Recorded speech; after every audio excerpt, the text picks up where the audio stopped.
sus clases virtuales. ¿Qué va a pasar en este caso o qué debería estar sucediendo con los protocolos en los colegios? De eso conversamos precisamente con el ministro de Educación, Rosendo Serna. Ministro, buenos días, bienvenido a RPP. Buenos días y agradecido por esta oportunidad. Un saludo cordial al equipo técnico que trabaja con ustedes y a ustedes mismos también y a toda la comunidad que nos está escuchando. Buen día. No se deben cerrar las escuelas, no se deben cerrar las aulas. En todo caso, ¿cuál es el protocolo? Y hay que recordarlo a los padres de familia, a los directores, a las directoras. ¿Cuál es el protocolo cuando en un aula o en varias aulas empiezan a niños a dar positivo a COVID-19 o sus familiares informan también que en la vivienda hay alguna persona con el virus? Bien, ante un caso sospechoso o confirmado de COVID-19 en una institución educativa, el servicio presencial solo debe ser suspendido en el aula donde se ha detectado el caso confirmado o sospechoso de COVID-19 por el tiempo, en este caso, 5 días, que es el plazo que MINSA ha señalado, que es el plazo mediante el cual hay que tener el cuidado que corresponde. Y la institución educativa, las otras secciones, las otras aulas de las instituciones educativas tienen que seguir prestando el servicio. Allí hemos, en un inicio, se ha tenido algunos inconvenientes porque los directores, por presión de los padres de familia, hacían cerrar toda la institución educativa. Felizmente hemos estado trabajando con ellos, con los directores. Últimamente hemos tenido una reunión general con los directores regionales del país y los directores de UGEL. Anteriormente no se convocaba a los directores de UGEL, son 222 directores de UGEL, tanto el área pedagógica, también la Dirección de Gestión Pedagógica, y hemos tenido la participación del sector salud y ahí se ha explicado en detalle los protocolos que hay que seguir. Nosotros hemos aprobado, mediante resolución ministerial 186, este protocolo. Ahora, las aulas que no registran casos sospechosos confirmados deben continuar con las clases presenciales. Los estudiantes, ¿cómo hay que actuar allí? Si detectamos un estudiante, hay un espacio que cada institución educativa ha señalado como un espacio de aislamiento inmediato. Se convoca al sector salud, o si la situación es grave hay que comunicar a la familia y disponer, llevarlo al centro de salud más cercano o a salud, a donde pertenecen los padres de familia, a efectos de atender y ver el tema de el análisis correspondiente en laboratorio. Luego, ese aula, últimamente lo que han estado haciendo los docentes es observar y verificar si esos niños, si el resto de los niños también tienen algunas situaciones sospechosas. Y si es que hay un número, vamos a decir considerable, entonces se suspende por 5 días en el aula. Pero si las situaciones, por ejemplo, han ocurrido fuera del aula, entonces lo que hace es que el aula se mantiene en vigilancia y continúan las clases, ¿no? Porque ha habido muchos casos pues, en esos feriados largos que se han detectado y no ha habido la participación o la socialización en la institución educativa o en el aula más específicamente. Entonces, en esos casos ocurridos, el contagio fuera la institución educativa, entonces lo que se hace se continúa con la vigilancia por parte del auxiliar, de los tutores, del profesor de aula o de los profesores de aula, como es el caso del nivel secundario, y no se interrumpe. Entonces ahí hemos avanzado, como le decía, porque anteriormente, al inicio, al comienzo, se estaba cerrando toda la institución educativa. Felizmente, sí, ministro Serna. Sí. Ministro Serna, muy buenos días. Le saluda Carlos Buen González. Y en el otro extremo, ¿cuándo, en qué escenario, frente a qué indicadores se debería suspender, según el protocolo, las clases presenciales en toda la institución educativa? ¿Cuándo se llega al límite? En todo caso, aquí la unidad referencial de trabajo es el aula. O sea, salvo que en todas las aulas se presenten los casos y se cierran todas las aulas.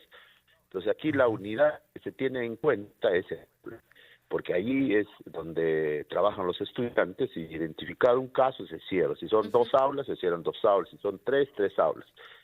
Para cerrar toda la institución educativa se tendría esta situación de presencia de un niño contagiado en todas las aulas. Entonces lo que estamos trabajando es eso. No hemos tenido una situación de presencia en cada una de las aulas de situaciones de contagio. Lo que hemos tenido es aisladamente una o dos y se ha estado trabajando de esa manera y como se está haciendo.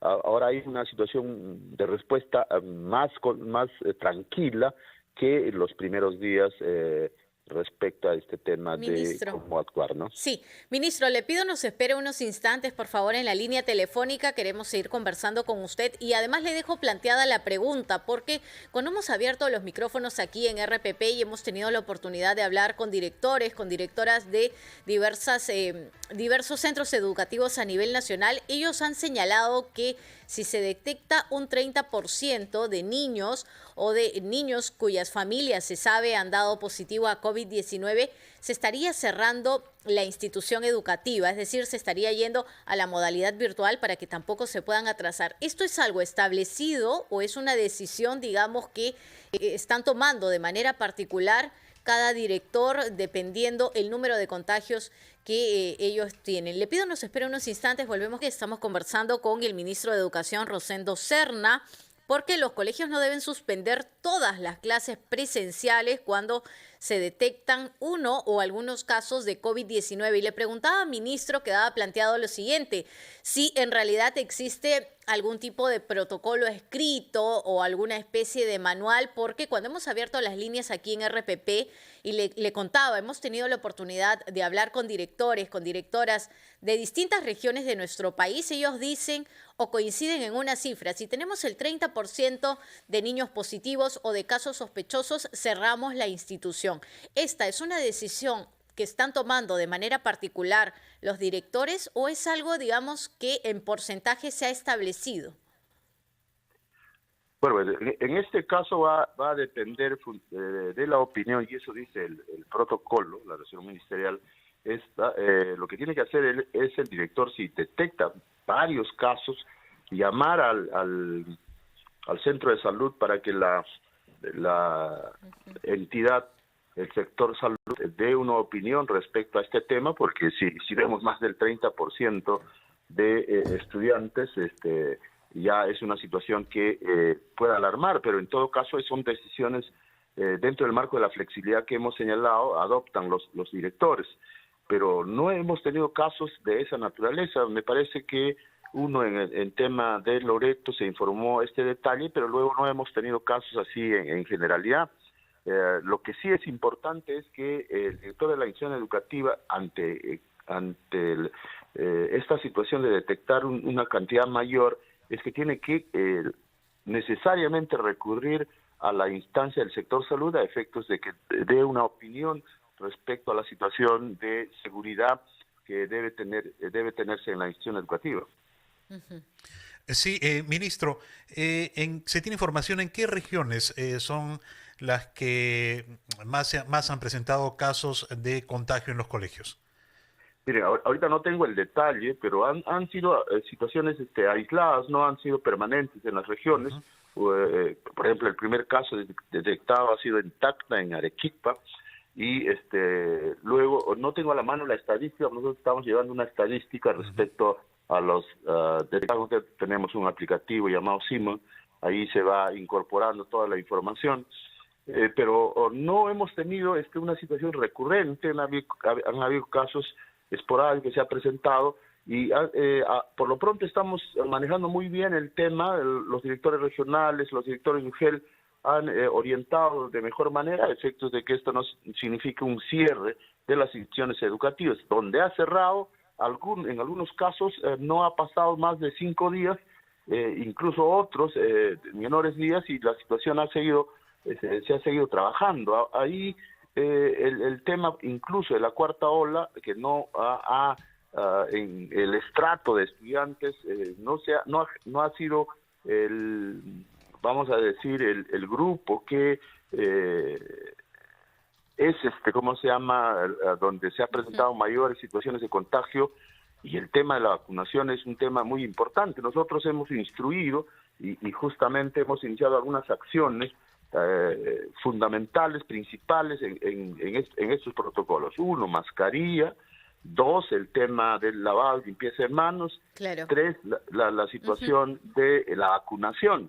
Sí. Y hemos iniciado toda una campaña, una estrategia. Estamos premiando a las instituciones educativas que están pasando el 90%. Hemos premiado en el caso de una certificación y en el caso reconocimiento en el caso de 5 centros educativos en Ucayali, que son grandes. Ahora, hay que tener en cuenta que estos niveles de contagio solo se presentan en instituciones de zonas urbanas. Han sido muy pocas, casi nada el tema en zona rural. Es más, nosotros que estamos visitando la zona rural, no, la comunidad en pleno observamos que no usa las mascarillas porque el nivel de contagio es 0 en esas comunidades, y lo que hacen es cuidarse a nivel de comunidad, a efectos que la situación no venga exportada de otro lugar, ¿no?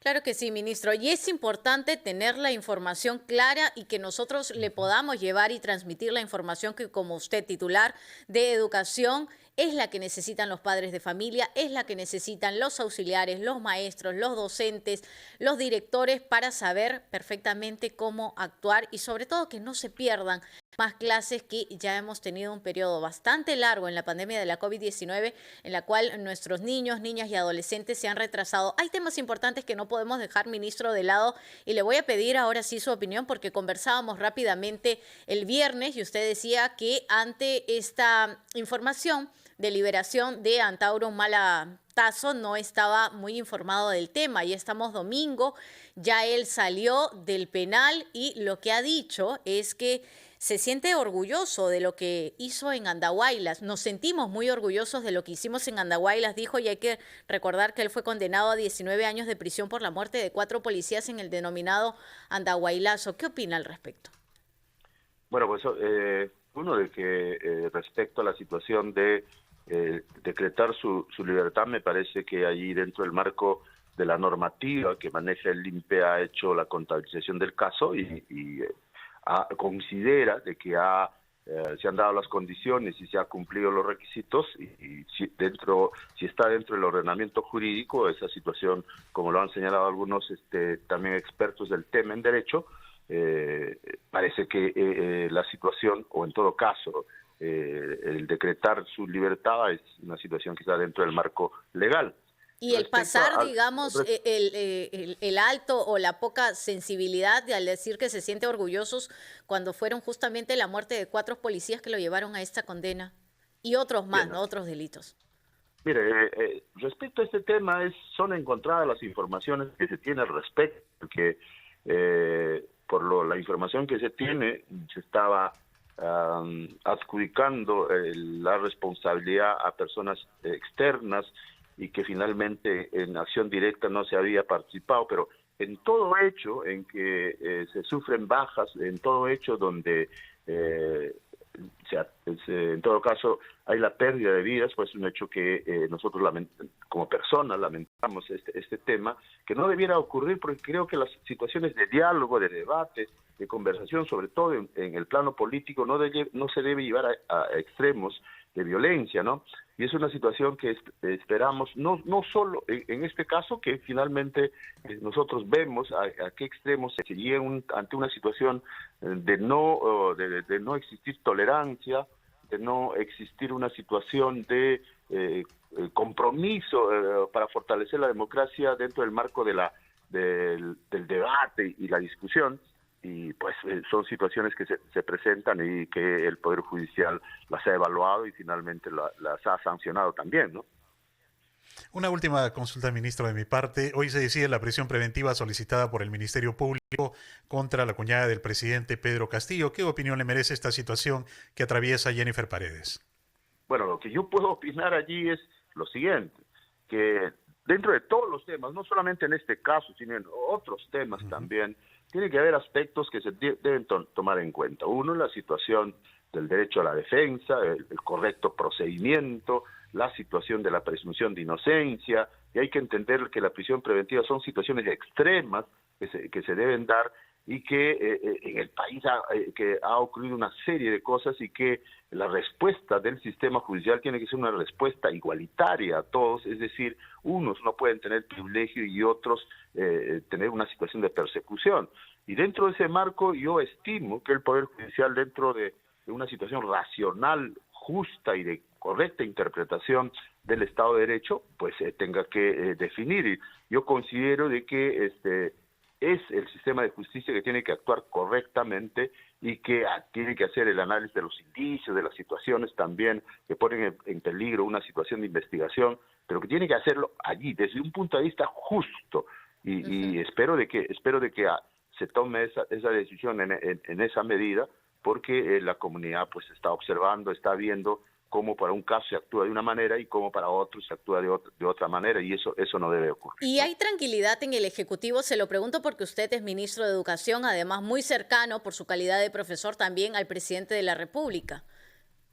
No, yo estoy sumamente tranquilo porque lo que exijo y lo que exigimos es que finalmente el sistema de justicia actúe correctamente. He señalado algunos aspectos que tienen de rango constitucional que hay que respetar.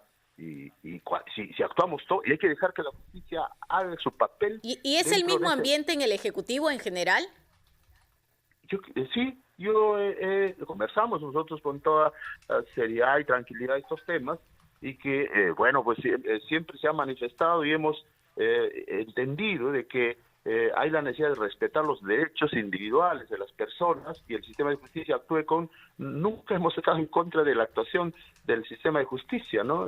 Pero que lo haga dentro del marco de la ponderación y el respeto a los derechos individuales y al Estado de Derecho también, ¿no? Muy bien, ministro, le agradecemos por este diálogo con